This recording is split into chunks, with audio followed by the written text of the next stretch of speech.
This is Guardian Radio, your station for up-to-the-minute news, intelligent, interactive, and engaging conversation. 96.9 FM. The views and opinions of the hosts and guests are their own and do not necessarily reflect the position of the management and staff of Guardian Network.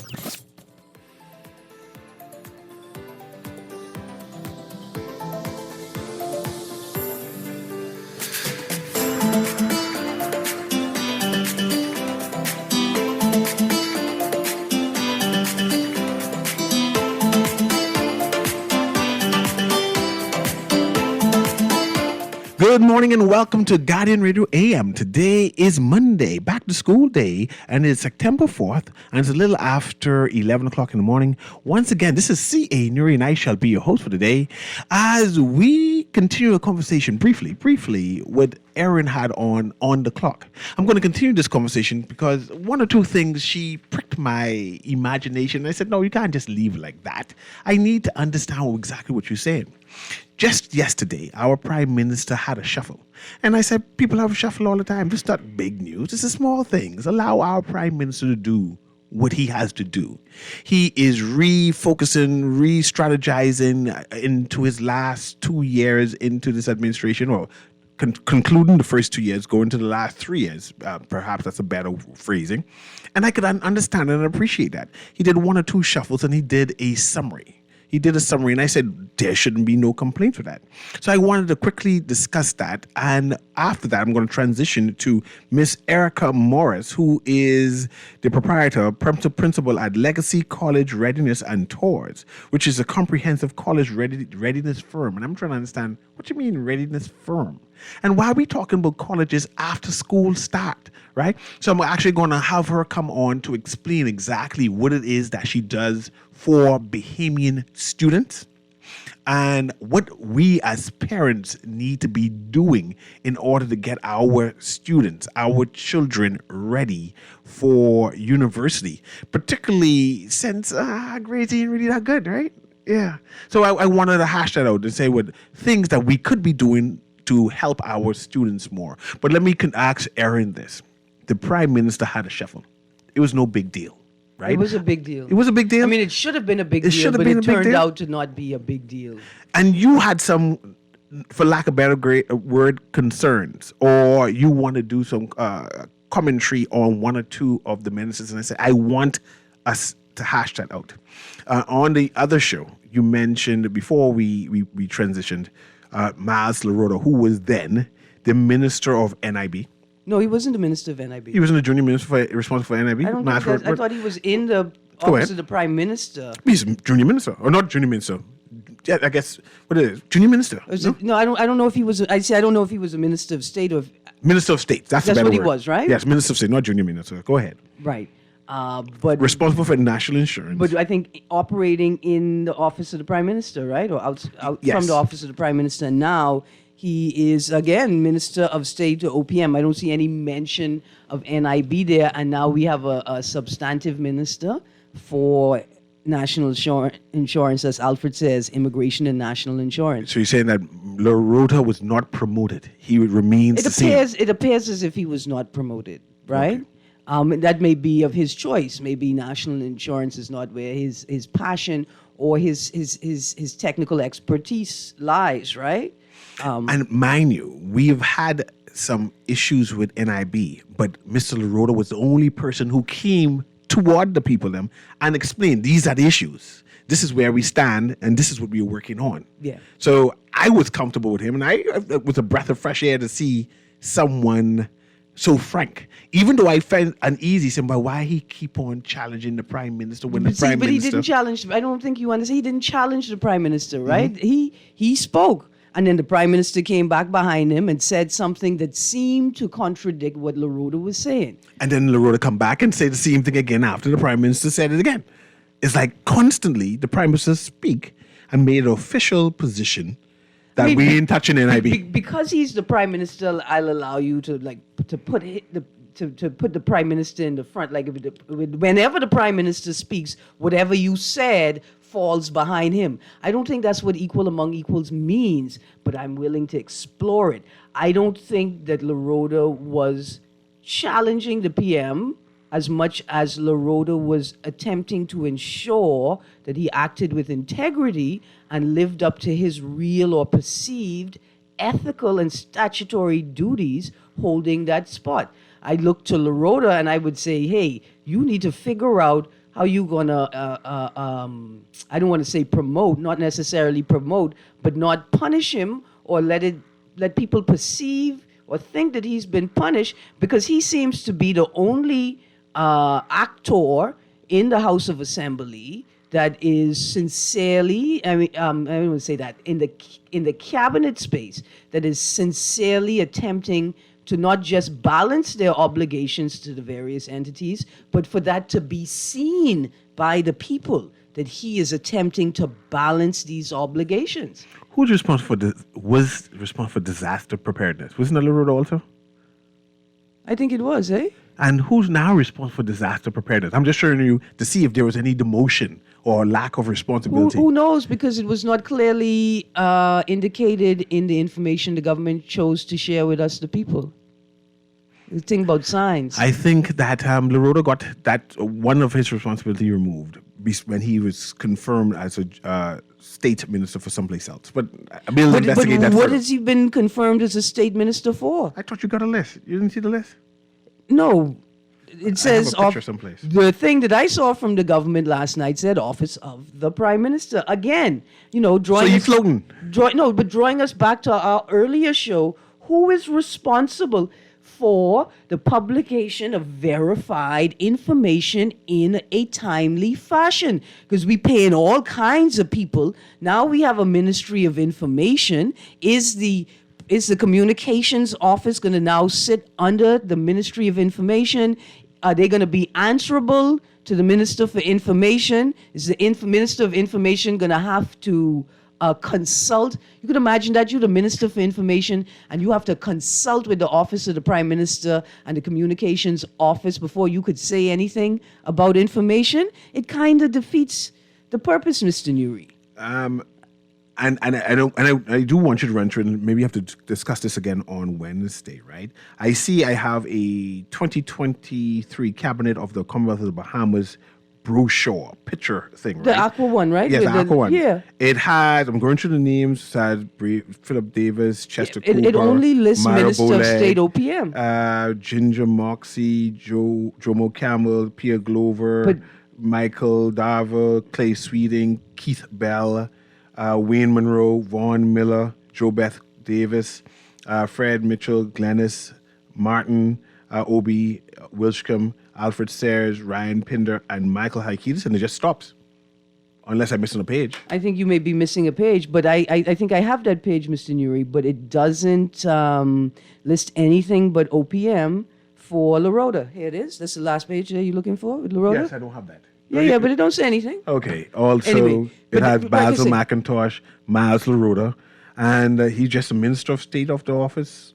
So he has no portfolio. But don't fear, because listen, we got another new ministry, right? Energy and transport. This is very concerning for me. But let me tell you why. I'm happy, and I think a lot of people are happy to see the ministry, like a Ministry of Energy. They're happy to see BPL and BEC because they're two separate entities, right? Remember, that's what you told us. Yes. Separated from the Ministry of Works and the other utilities. Now, there are people who are concerned about a move like that, right? And so we need to interrogate that. Why would you be concerned? Well, here's my concern. How are you going to create a Ministry of Energy and you have not had a substantive conversation with the Bahamian people about what you mean when you say energy, right? You haven't had a real conversation with us about anything energy related. And you know what the sad part is? The sad part is that your people so uncertain about what to say when they're questioned with reasonable questions about things like, what is the rationale for shifting from the fuel hedge policy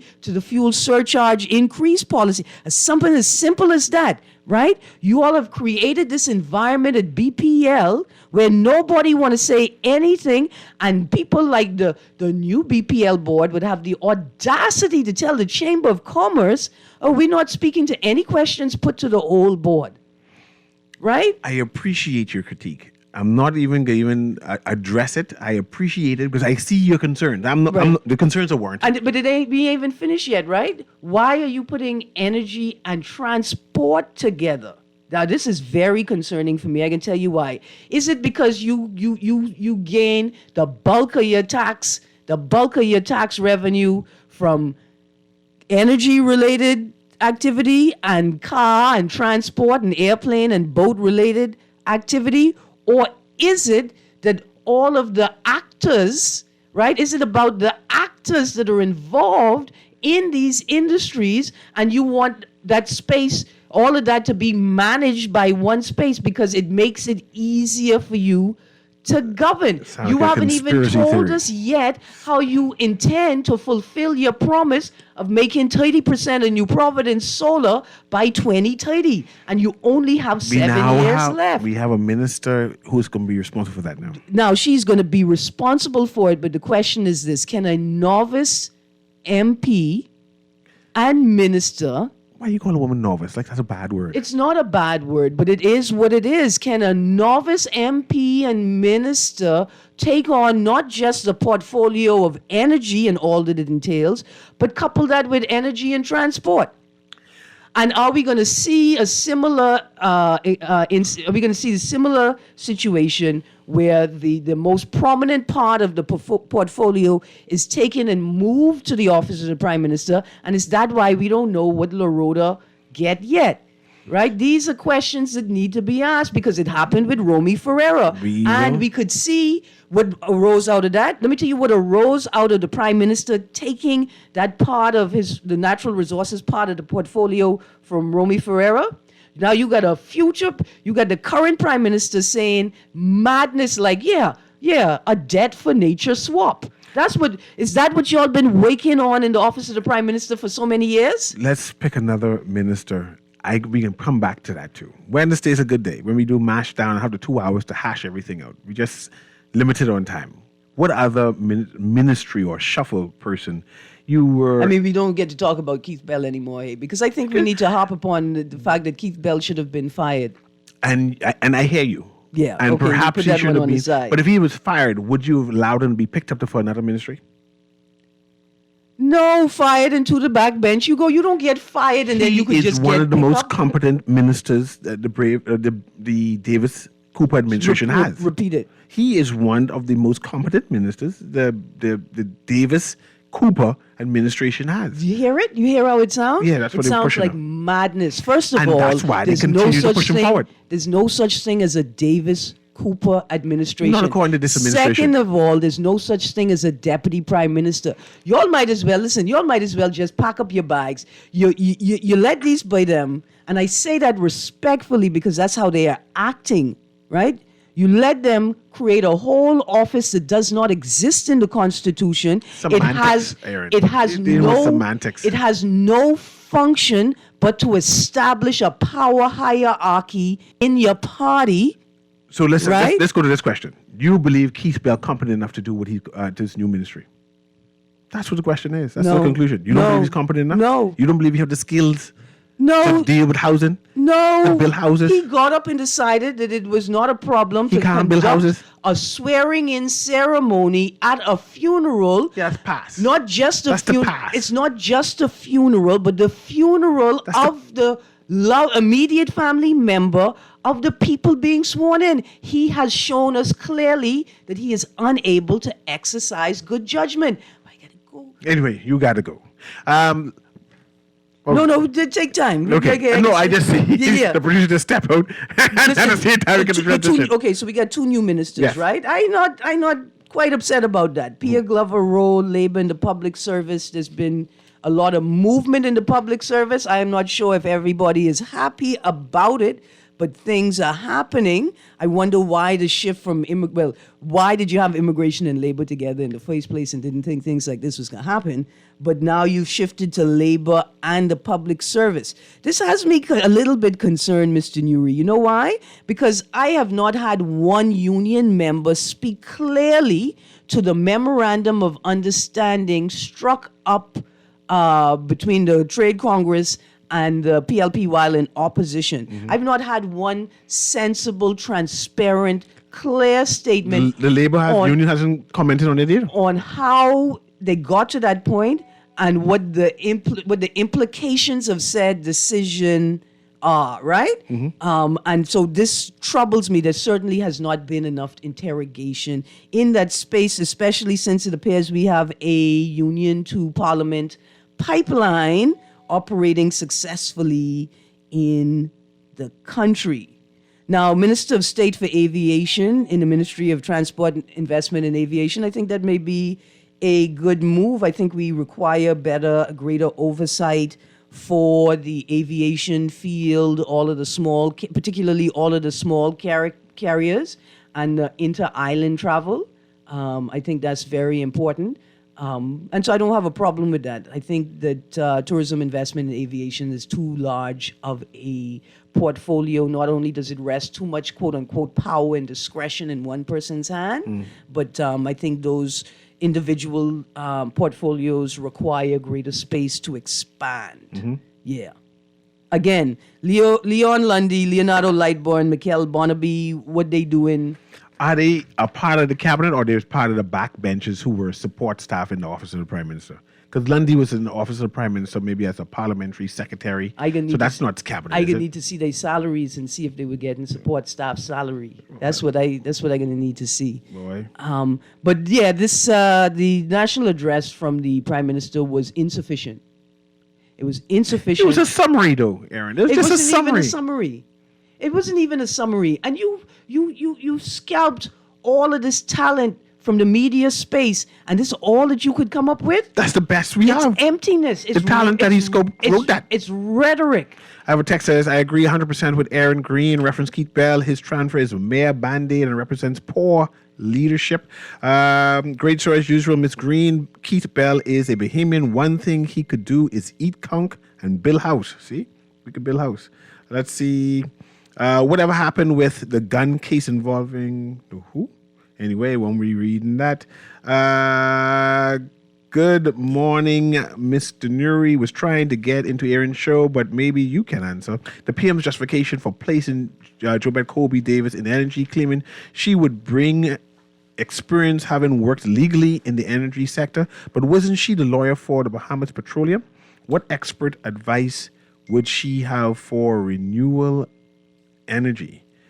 And I guess that's where the opposition comes in and they'll question all of that. And this person say, fire all of them. Oh, Lord. Listen, that's not at first it appears to be an unfair statement. But if it's true, like you say, that Keith Bell is the best that they have. Yes. Keith Bell is the smartest, the brightest, right? The most experienced, the most articulate, the most, I would say charismatic. From the speech in the church, maybe he's the most charismatic.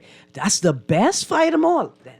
It's a shame. It's a shame that we have to come to this place. But if that's the best you got and he's supposed to be the best, then something is wrong in the management there. Something is wrong. Fire them all until we figure it out. Because that is untenable, intolerable, and that you would not fire him. You know how easy it is to fire. You just fire him. People resign for less. This text says, Keith Bell transfer to housing is strategic and being mindful of his former employers. And I find that Bahamians tend to have all kind of conspiracy theories, right?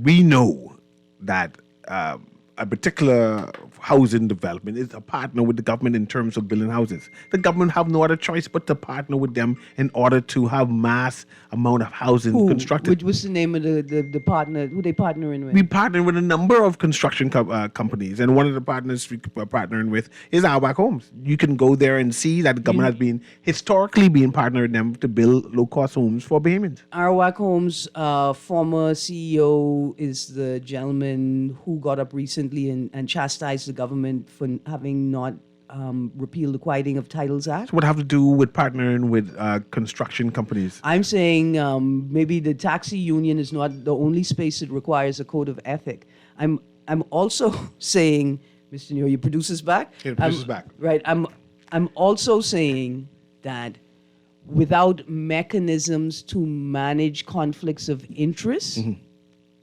then people are left to speculate, especially when Parliament has been enabled to create that mechanism All they got to do is create an ombudsman, and then couple it with the freedom of properly enforcing and empowering and enacting the Freedom of Information Act.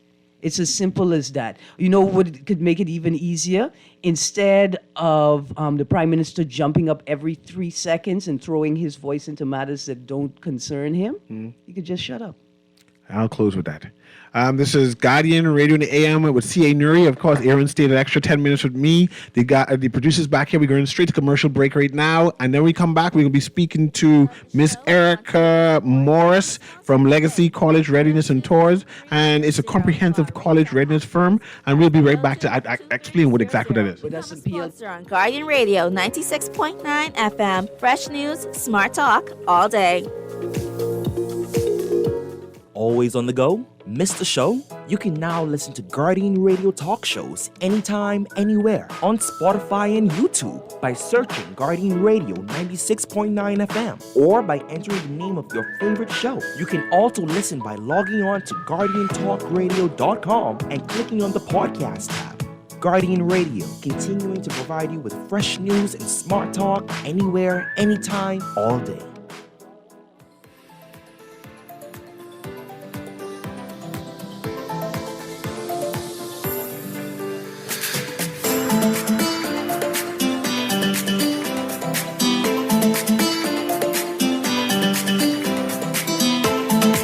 And welcome back to Guardian Radio AM with C.A. Newry. And of course, I have Miss Erica Morris on the line. Are you able to hear me, Miss Morris?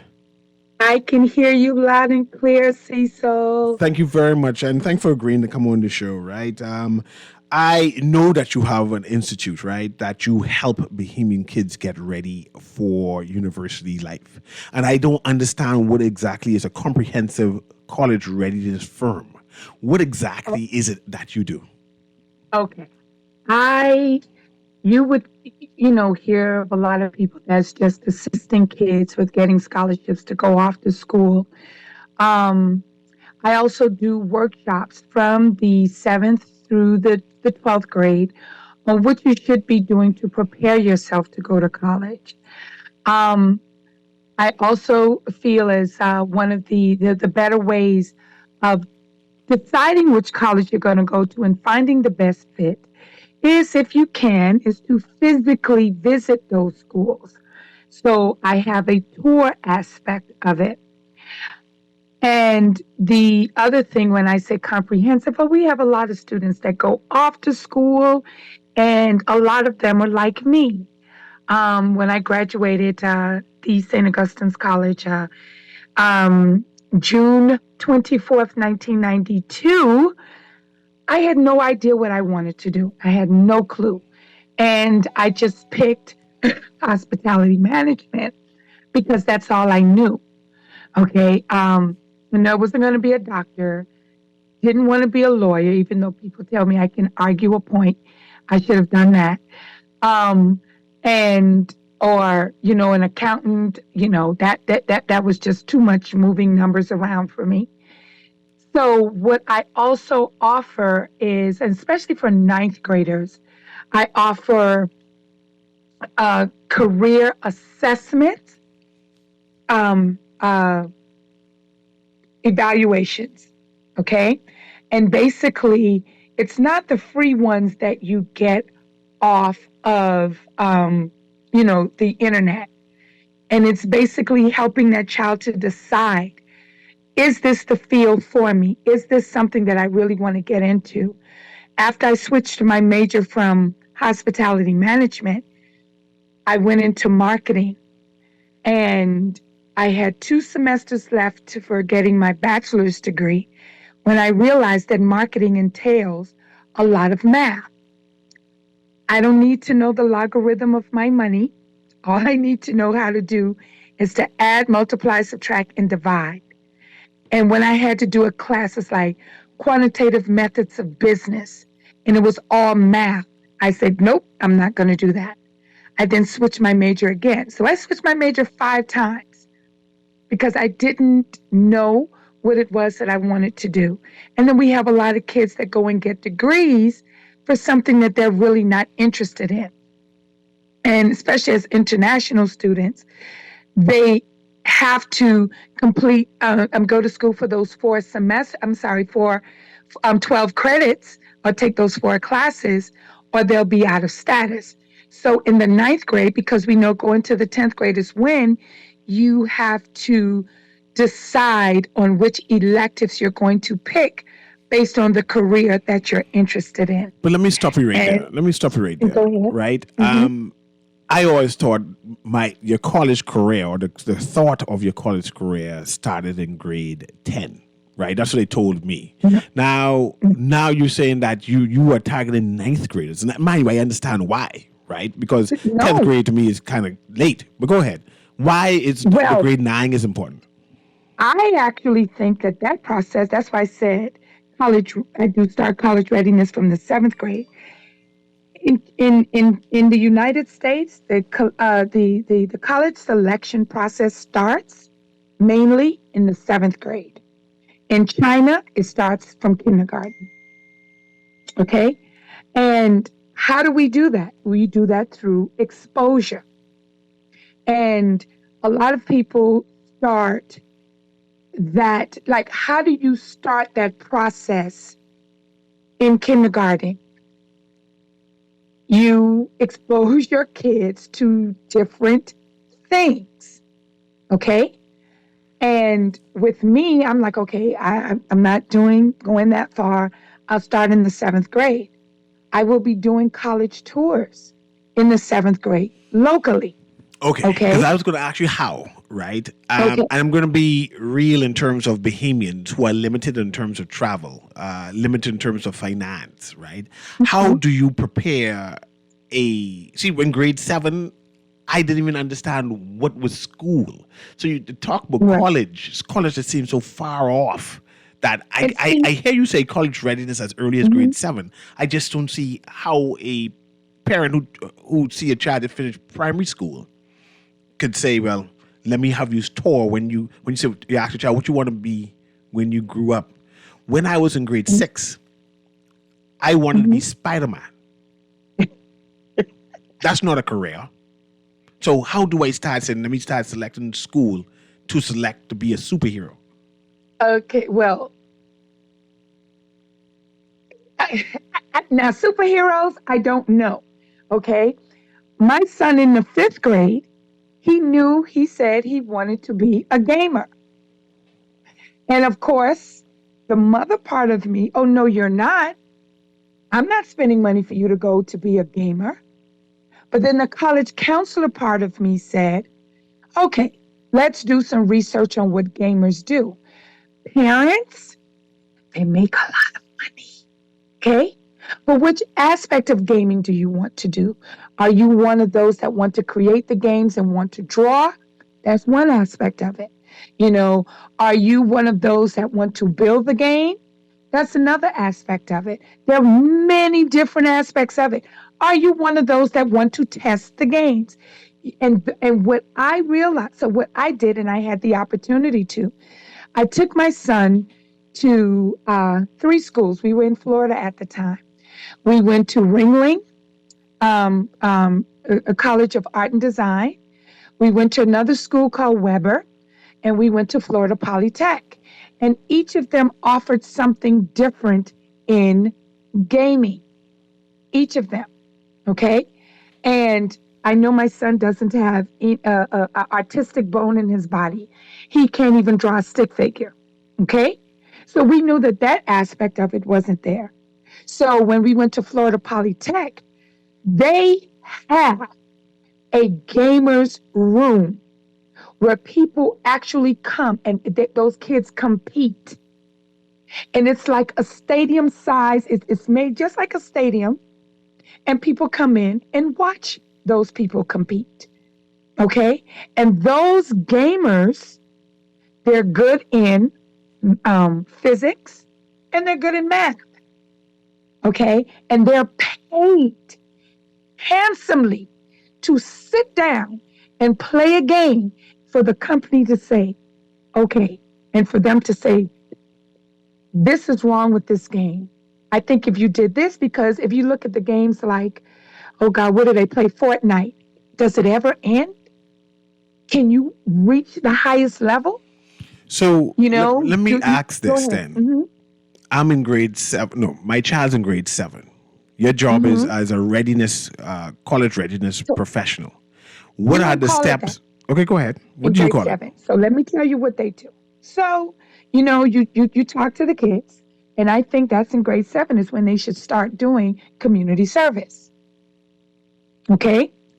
And even preparing a child for the SATs in the 7th grade. How do you do that? You read a lot. You have them read. You learn those vocabularies. They don't know that they're preparing for the SATs. And when you're going to do college readiness, so that's one aspect of it. You do college. I'm sorry. You do. Um, oh God, what? You do. I'm sorry. You take them like with me. I will be taking these kids to visit certain colleges locally, but not to say colleges. So if we go into I want them to go to the construction field, the construction aspect of it. So they're able to see, oh, if this is something that I'm interested in.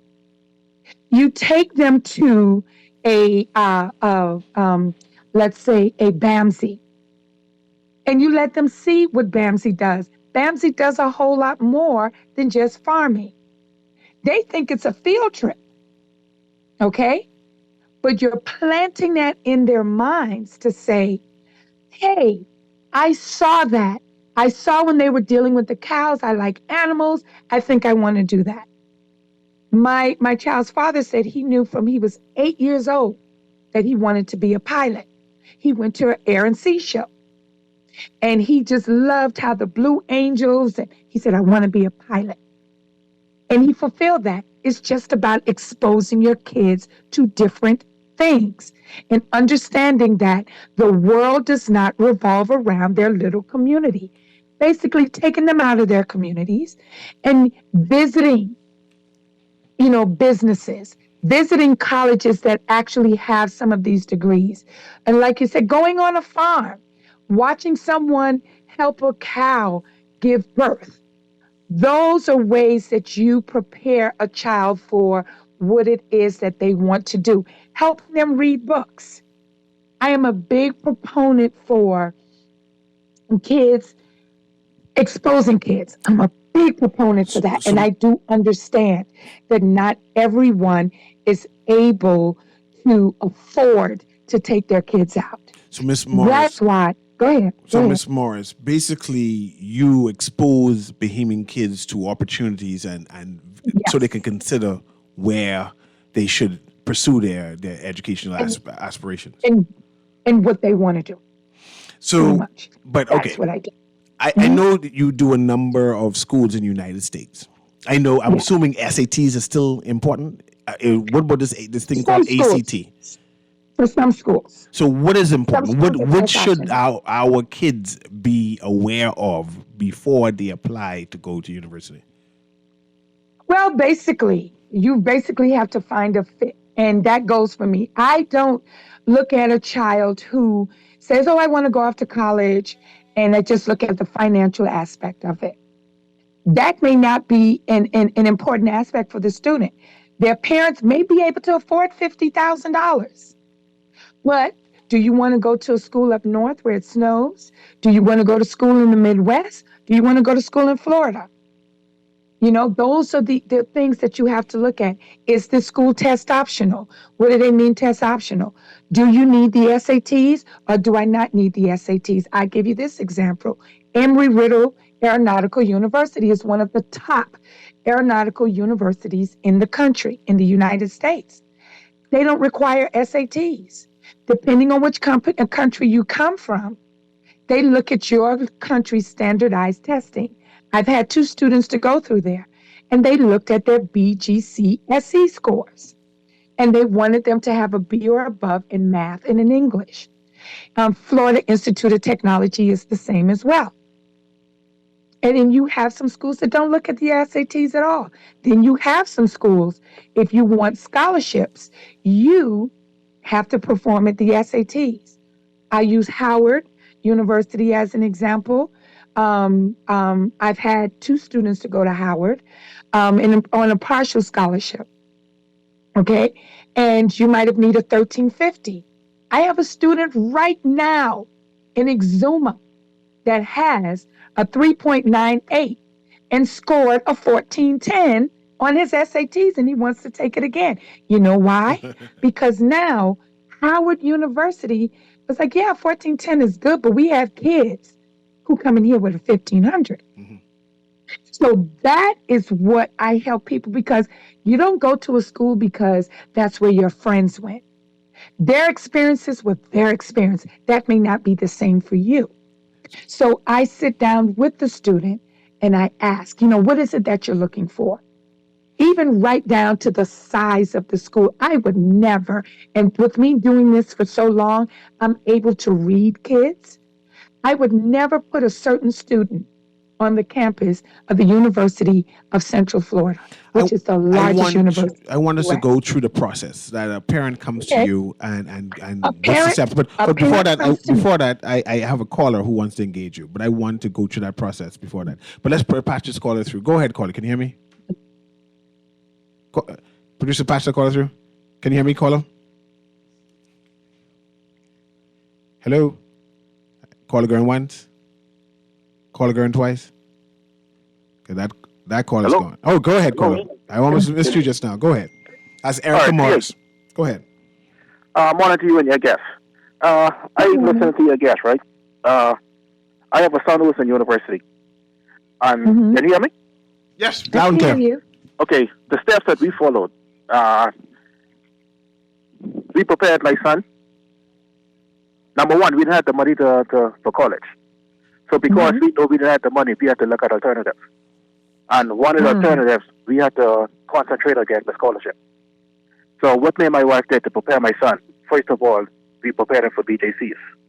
BJCs would put him in a position to be recognized for scholarship. Once he got his BJCs, then we work on him getting his BJCSEs. Once he get his BJCSEs, then we work on getting his SATs. Once he get his SATs, we had 3 different schools that offer them full scholarships. Nice. Now, we know we didn't have the money to do it. So like I said, we work on alternatives. And I sure when I speak on the majority of parents in the Bahamas who don't have the money to go college shopping. And my son wanted to be a computer engineer. And we let him know, hey, the school that you go to will be based on which one offer you the best scholarship. Understand. So go ahead. I think, preparing a child from grade 6, 7, I think that's kind of putting a little too much on the child. Because, when you prepare a child for SATs from grade 6, grade 7, I think that's too much. Because, the kids got so much other things to worry about. They got lot, they got this, they got that. I just think that's too much. That's our strategy. It worked for my son. Right. My son he just started his sophomore year in university. And we're using the same strategy for my daughter. May I ask you a question? God's willing. May I ask you a question? What universities are your son is attending? Carl, did you hear that? What university your son is attending? Okay, we got disconnected with the caller. Okay. But go ahead. See, what people seem to say, oh, that's too much. No, it's not. Because reading a book is SAT preparation. Do we have kids that are out there on their spare times? Are we, as parents, telling these kids, okay, we need you to read a book? What does reading do? Okay? Reading helps you with your vocabulary. You know why we don't normally do as well? And let me just say this, and then I'm going to tell you what my strategy is, how I assist people with going off to school when they come to me. When you read, we'll use the SATs as an example. They may ask you a question. What is a settee? I may know what a settee is because I grew up in the Bahamas. Okay? And we used to call couches settee here. But an American may not know what that is. And how do you know what these different things are? By reading. That is SAT preparedness. You have schools that will give a child additional funding if they have a certain amount of volunteer work. That is preparing a child to go off to school. They want well-rounded kids. I didn't prepare my child. I didn't take any classes for my school, my child. Now, I will say this. You have some universities, they'll ask you, BGCSEs, what's that? They don't know what a BGCSE is. Now, if you're going to school in Florida, they will tell you you need to have a minimum of 5 BGCSEs with C's or above in order to come to be accepted into our school. So you need to look and see what are the state requirements.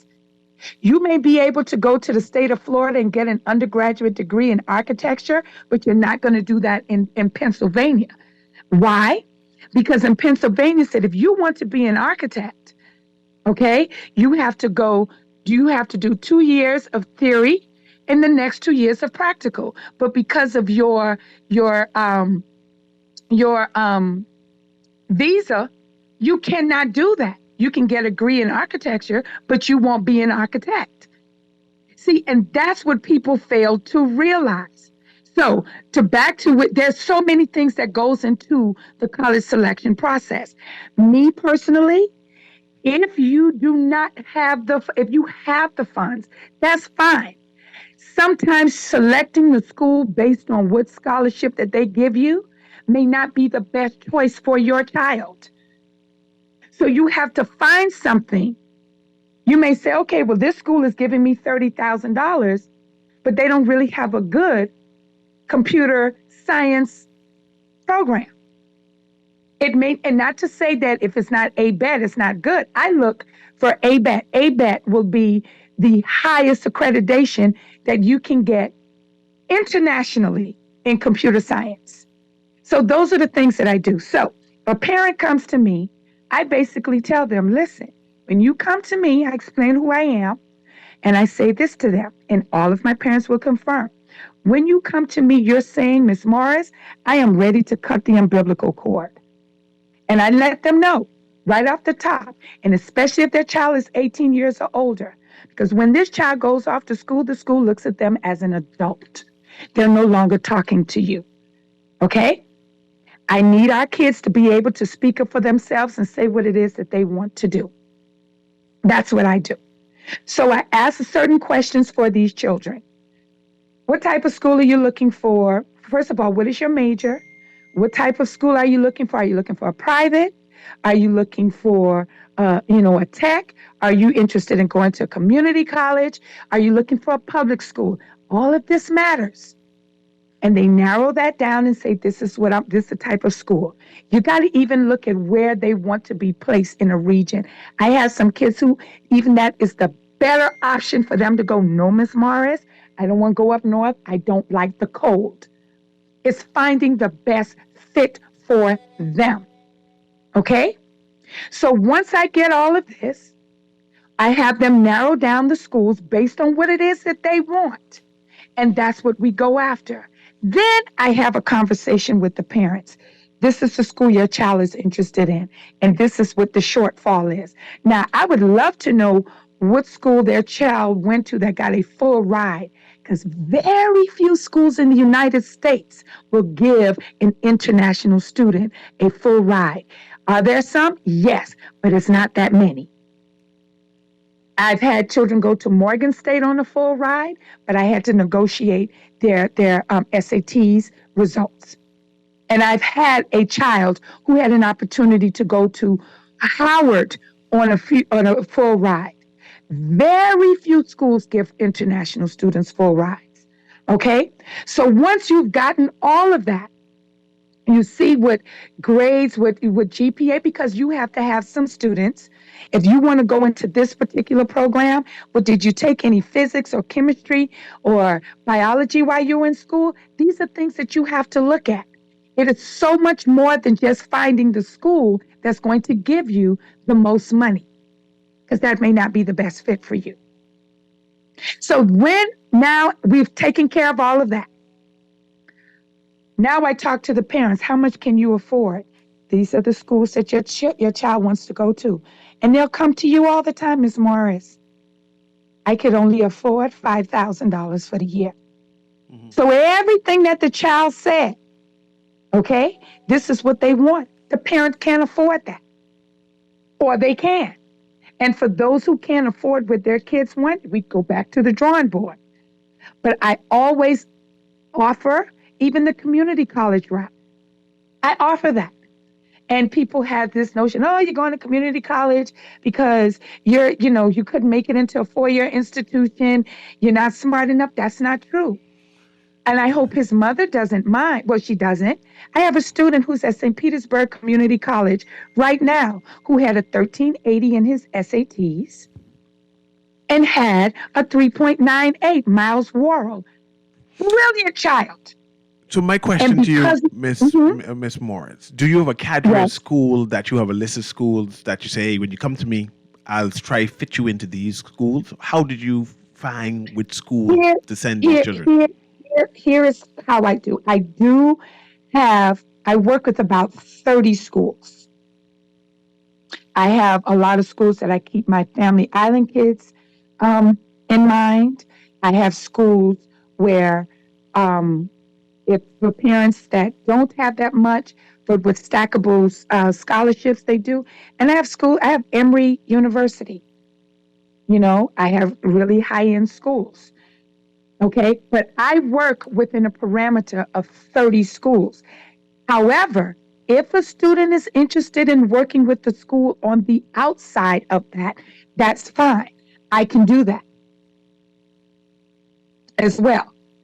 So it's so much more than just, oh, this school gave you the most money, so that's where you're going to go. You mentioned Family Island schools just now, that you have a different approach for Bahamians who from the Family Islands in contrast to Bahamians from New Providence. Explain that. Okay, let me say what I said. When you have a child that is in a community that community may have like 800 people. Their graduating class is 12.